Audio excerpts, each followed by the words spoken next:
Okay, here we go. Let's pull into the power that brought us here and keeps us here.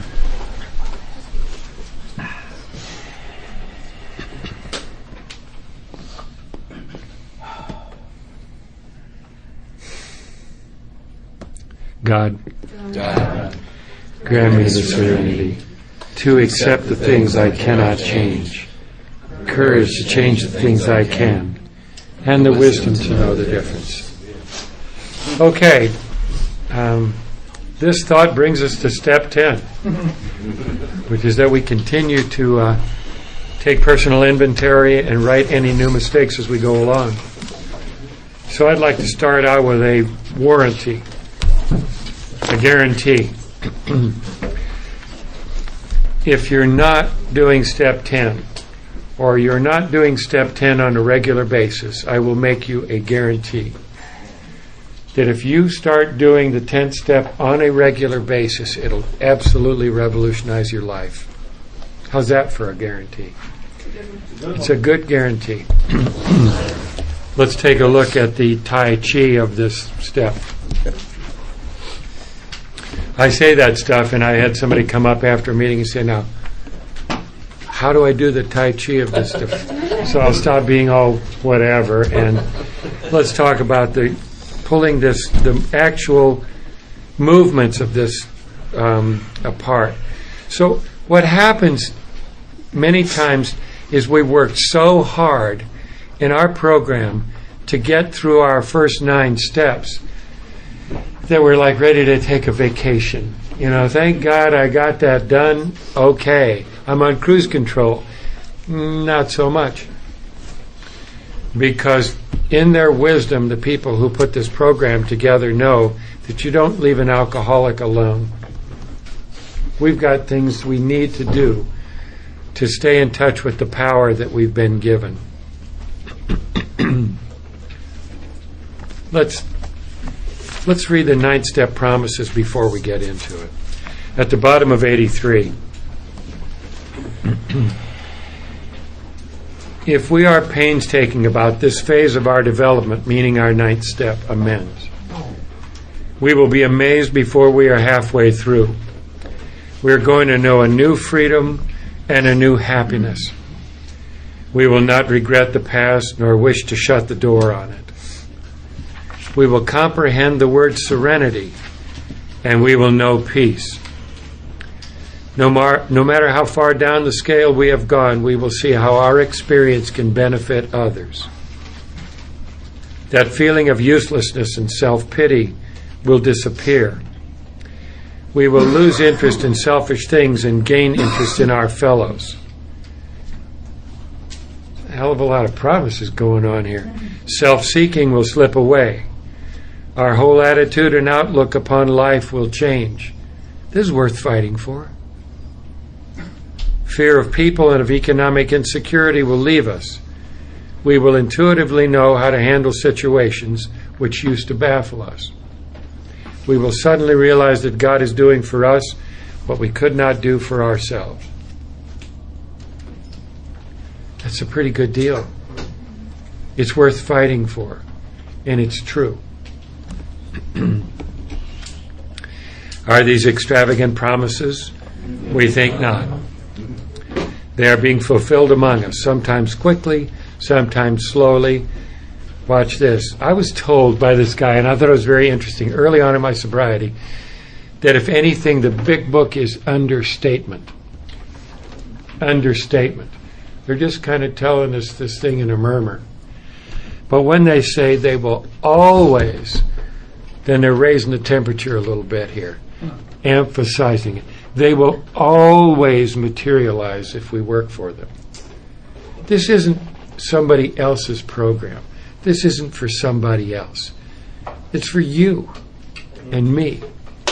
This is our book. This is our program.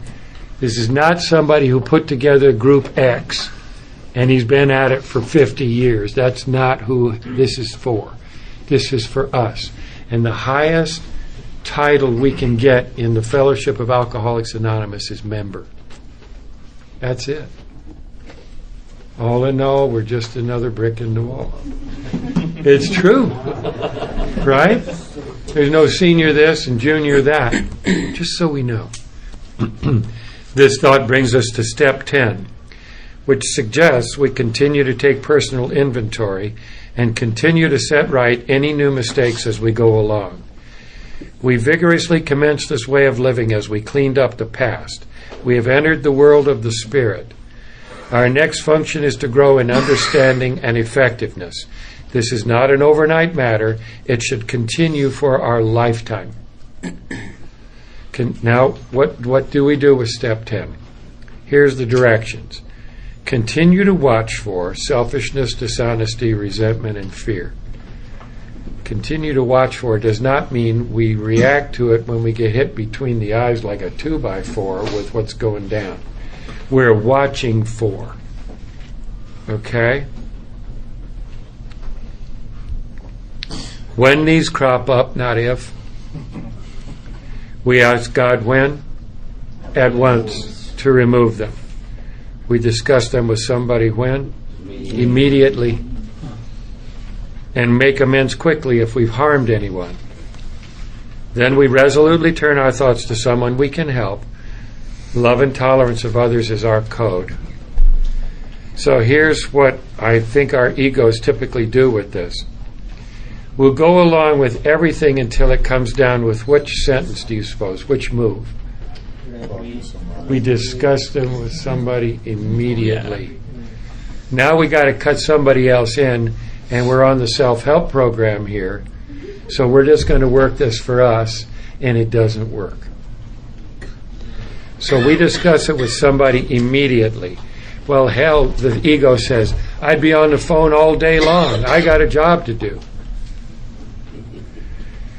A rhythm gets established, is all I can say. A rhythm gets established in watching for these things and reacting to these things. And we know when we pick up that phone. If we can't because we're at work, call somebody right then. We'll do it as immediately as we can.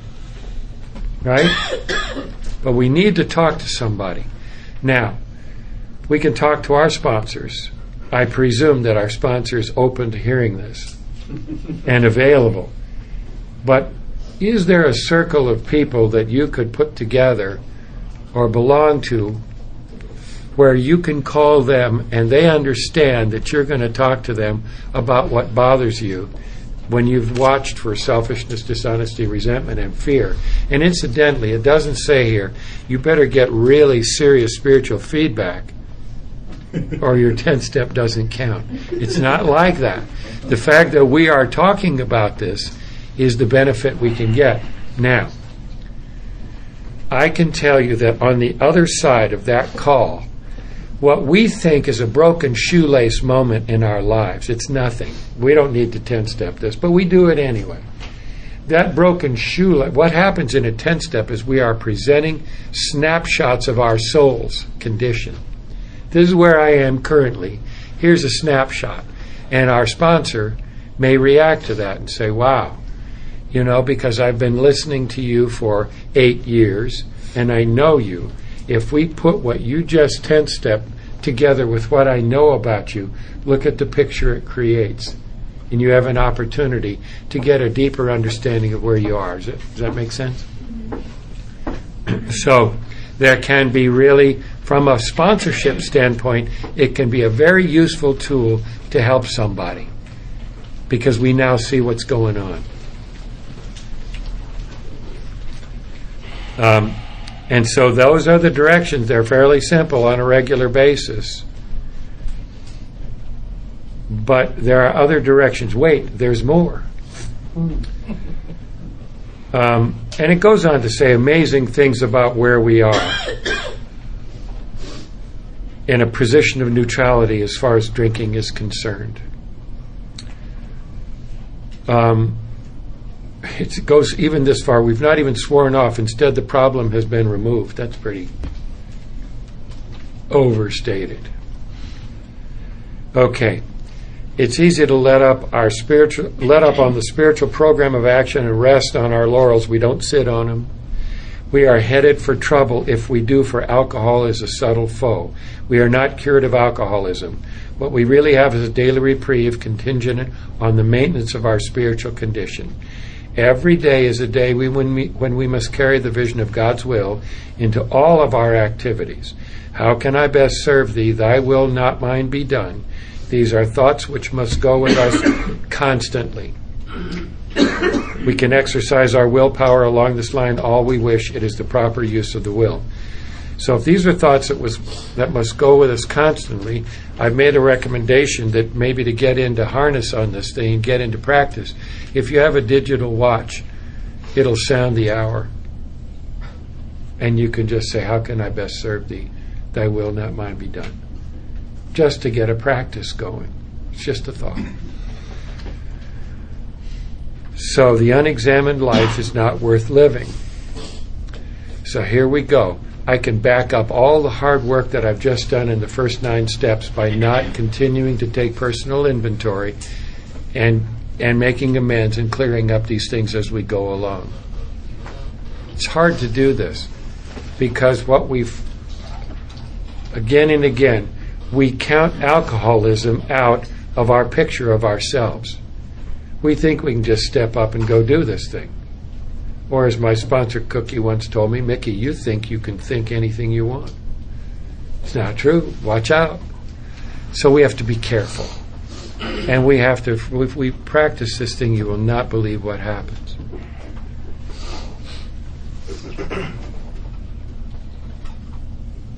I have a great position in my life because my wife's in Al-Anon for 42 years and I 10-step with her all the time.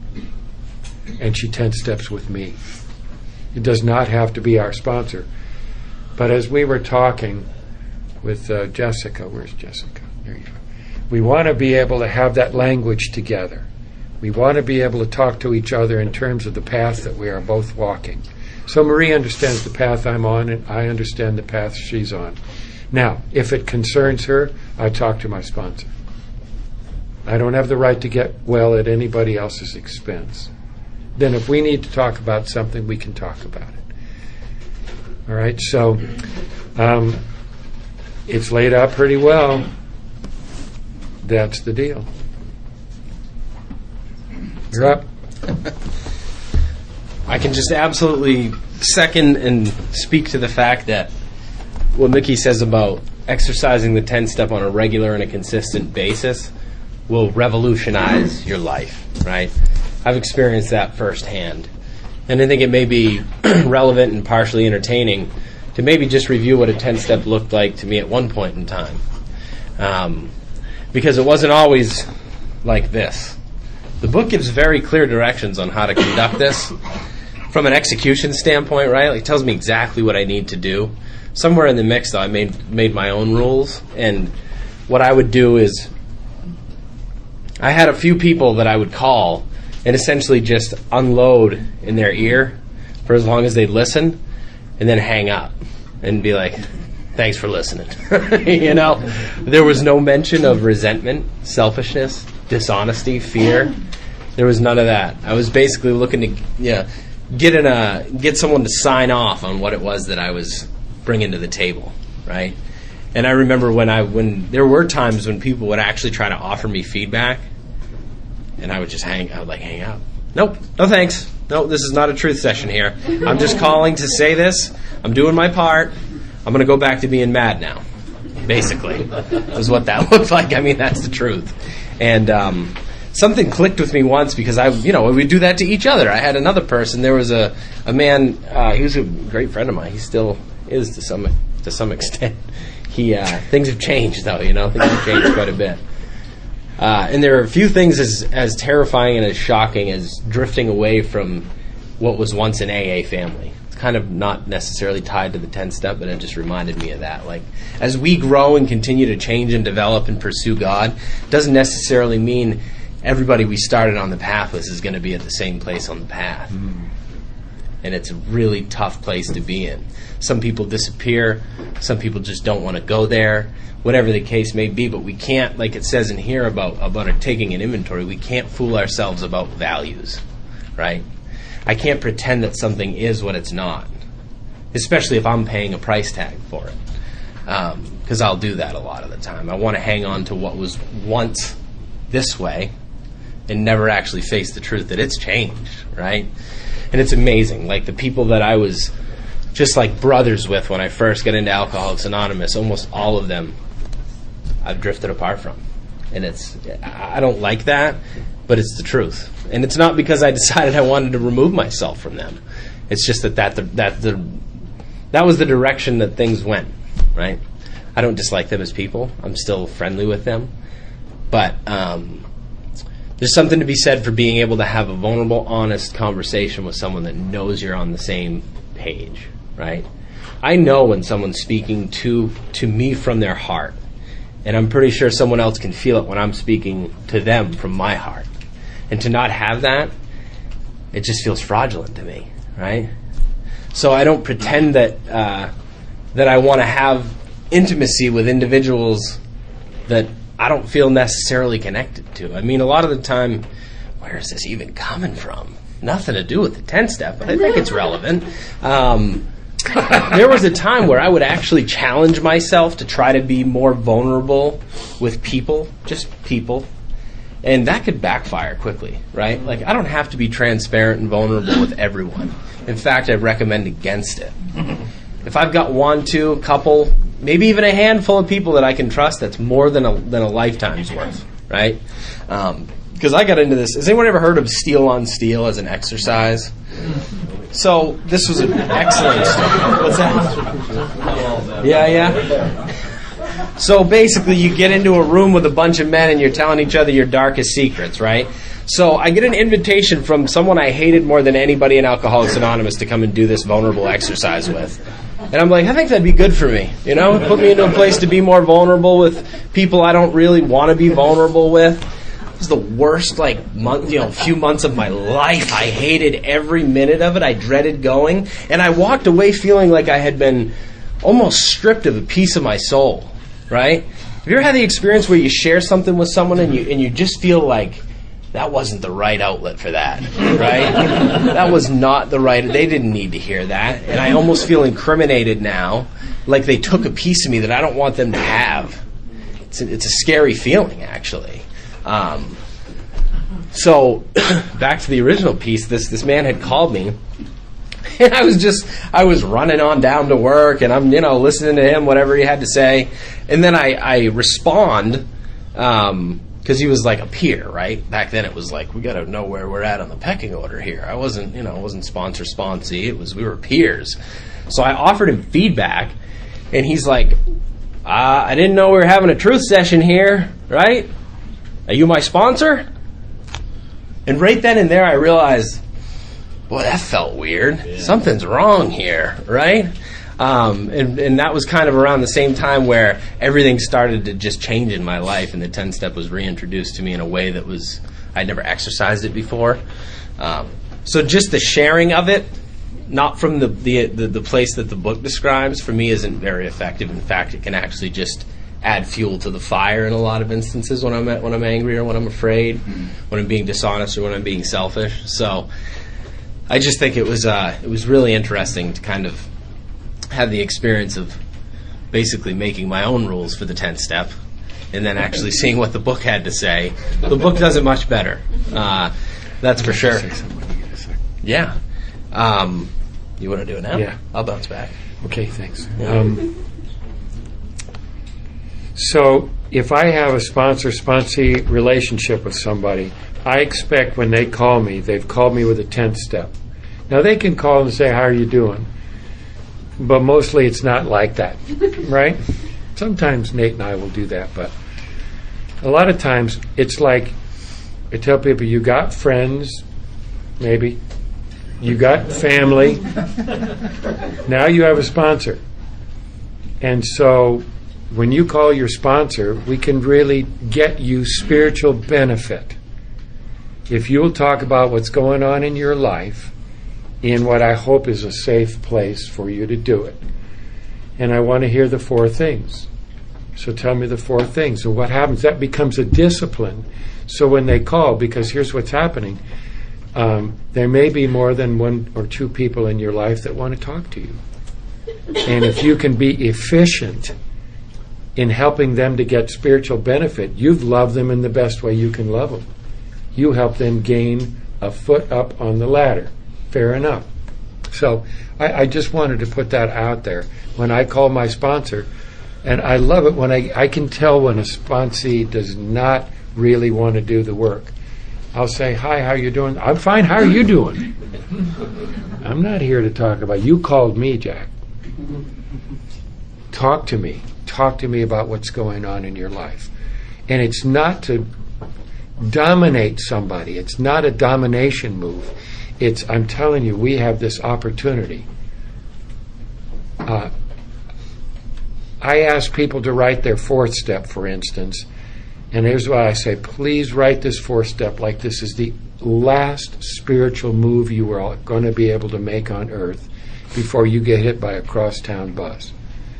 That you will never get to fifth step this. Get that honest with it.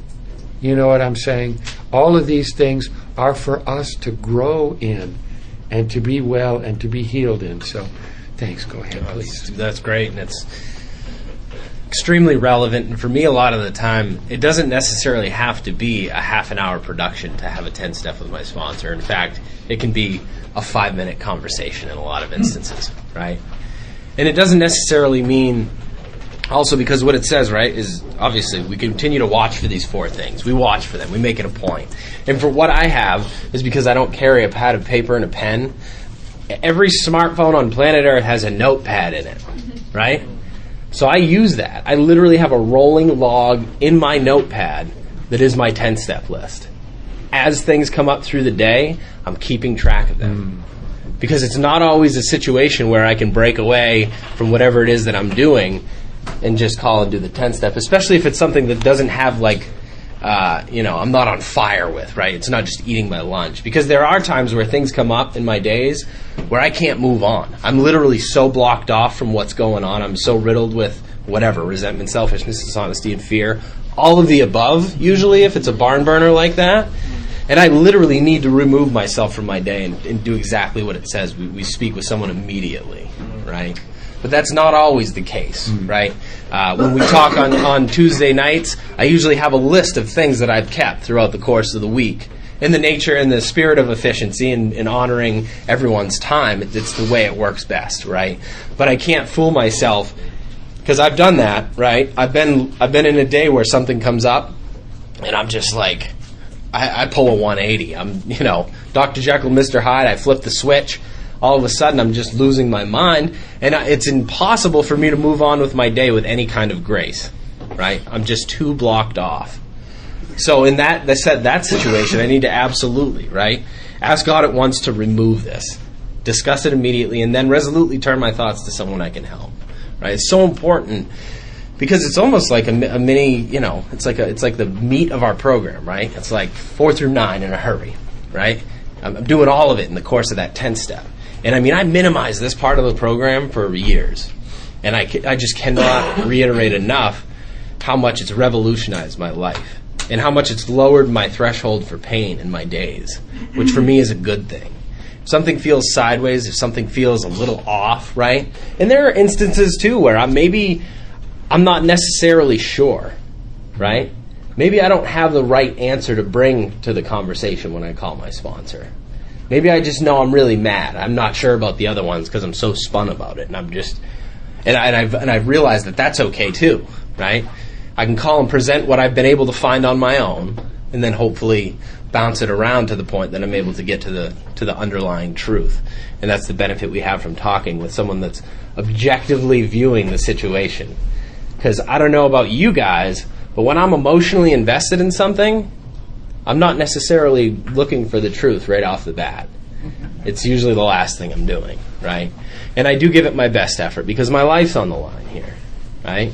The day-to-day situations that come up, and I feel like I've talked with multiple people about this throughout the course of the weekend, we are very much willing and able and excited about handling these boulders in our lives that come up, right? I can handle tragedy. I can't handle inconvenience, right? It's the little things. It's the things that if I wasn't exercising my 10th step and being vigilant and asking God to help me to be working my program, really is what it comes down to. Am I going to work my program or not? Am I going to exercise my 10th step or am I not? It's the little things. It's unbelievable.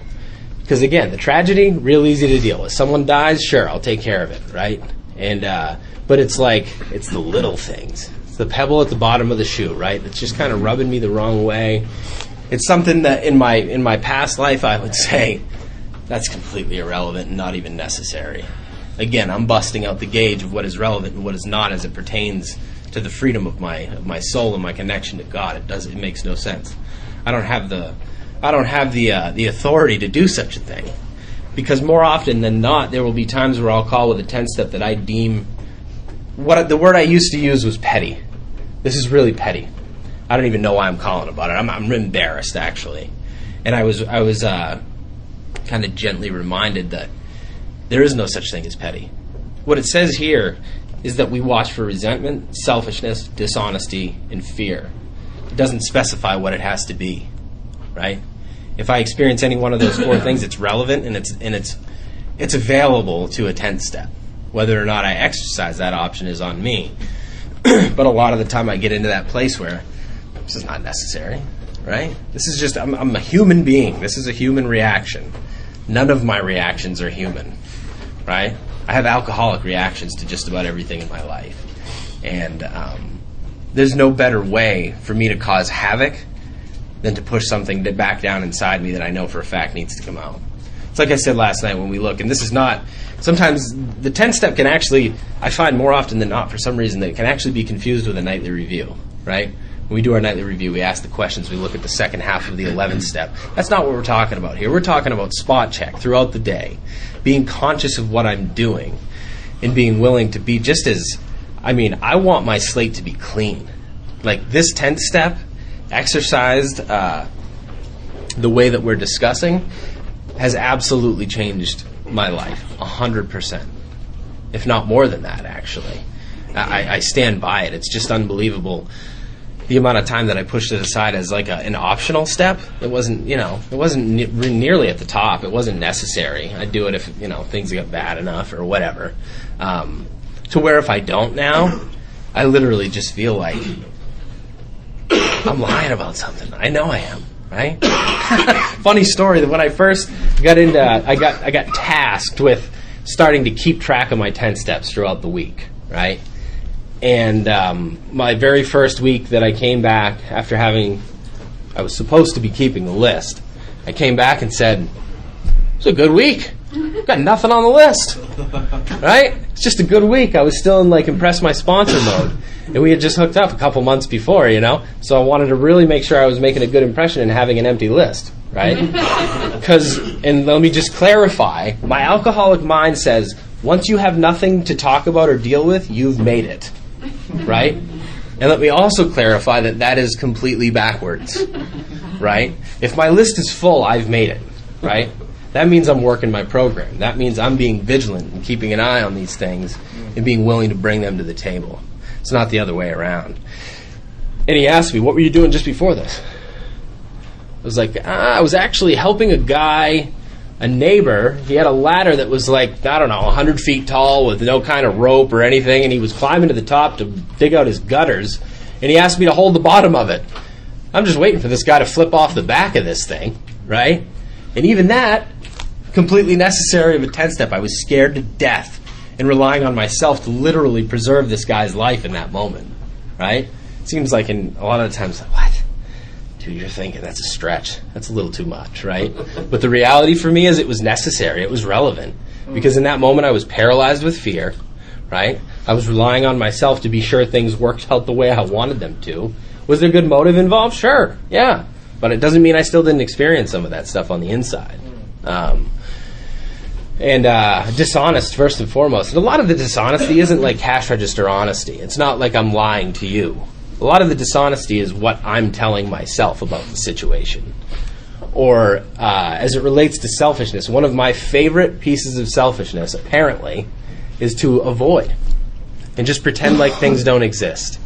to kick things under the rug, to bury my head in the sand.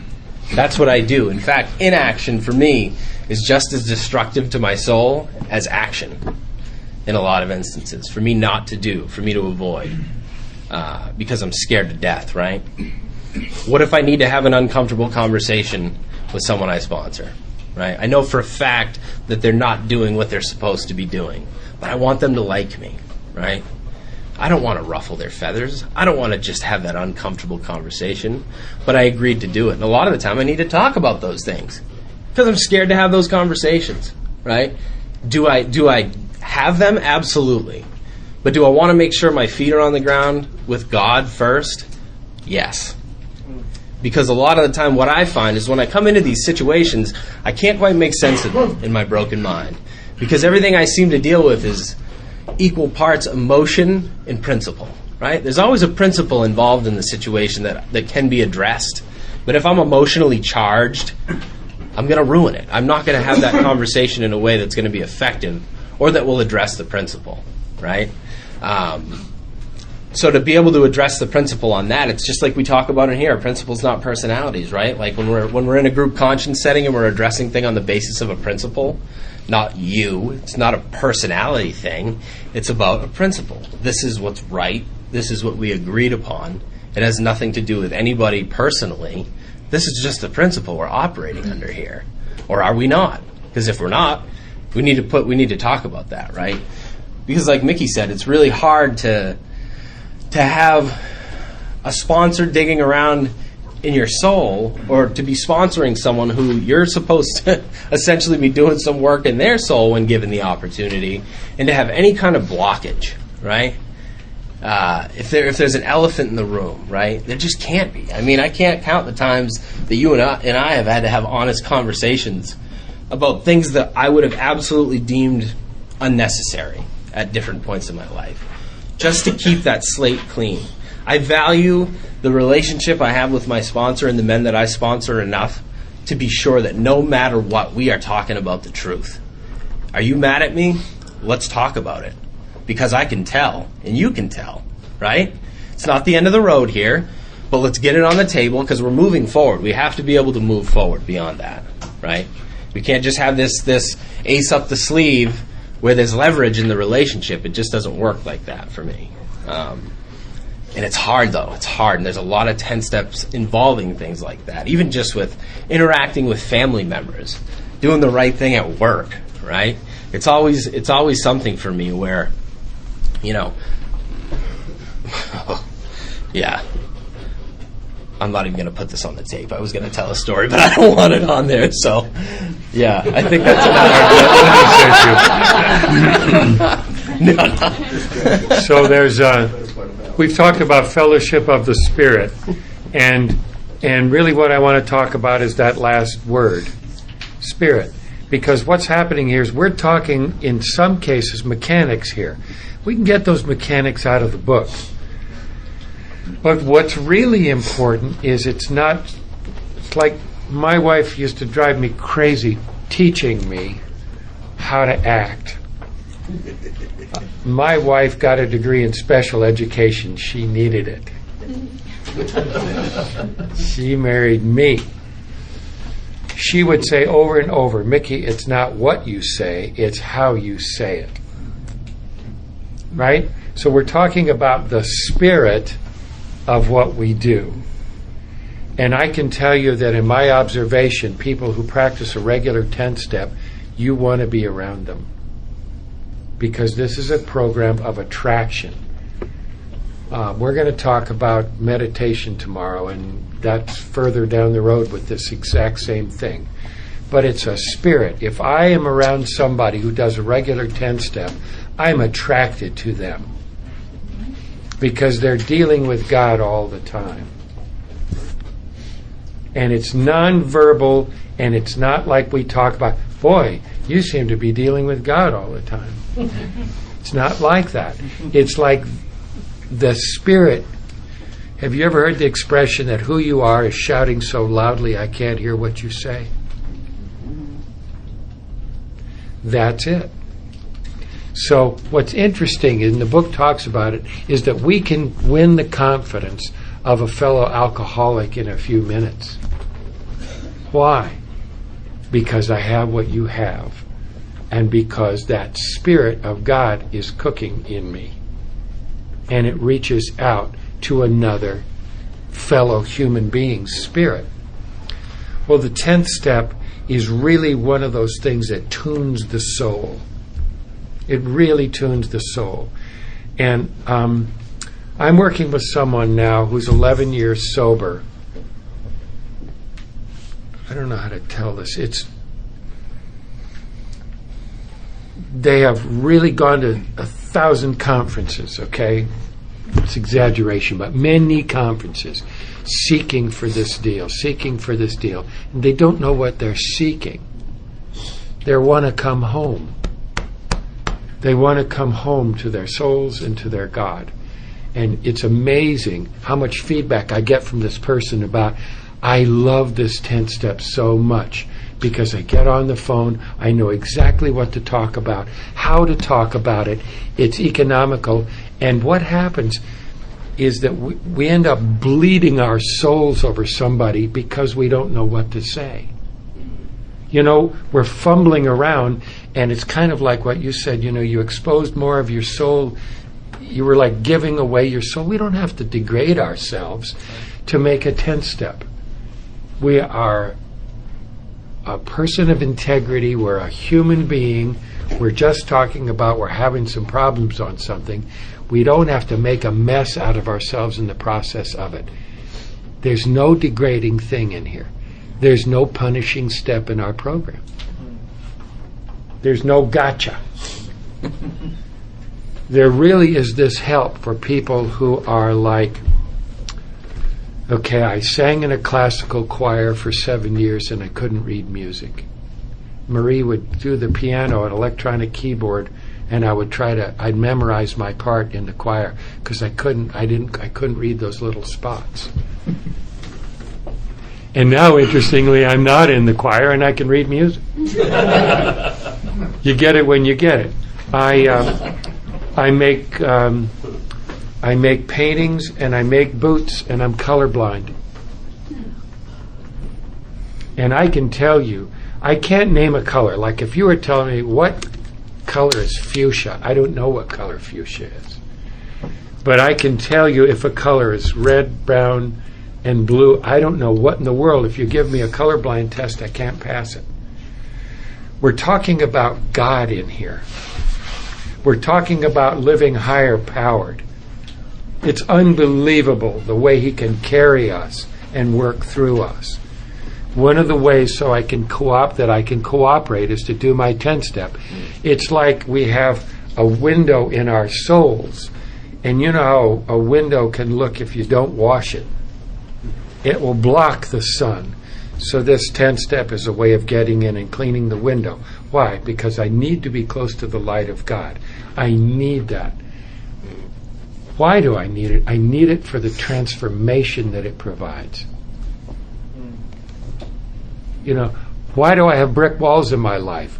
Why do these terrible things happen? I think there's a book called Why Do Bad Things Happen to Good People? I think a rabbi wrote that book. Well, God speaks in brick walls. We don't have a little disease. It's not like we got a little problem here. We have a life and death issue. If we don't work a program, we're going to miss our lives. That's what's going to happen. We're going to miss our lives.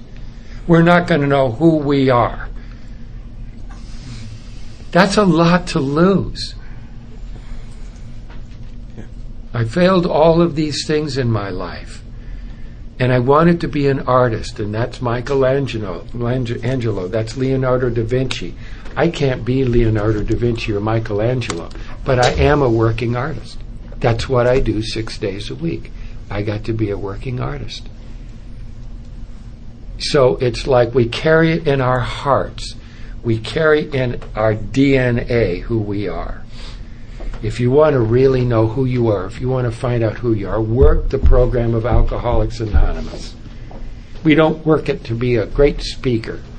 I've had people say, well, how do I get on the circuit? And I'm saying, how do you get off the circuit? No, it's an honor, but what I'm saying is that's not why we do it. We don't do it to have prestige in our group. I think somebody once said, when you pray, pray in secret, and your Father who is in secret will hear you. Pray in secret. It's an anonymous program. We're another brick in the wall. Go and do your business. I live in a monastery. I work in a shop. You know what I'm saying? I ask God to work through me.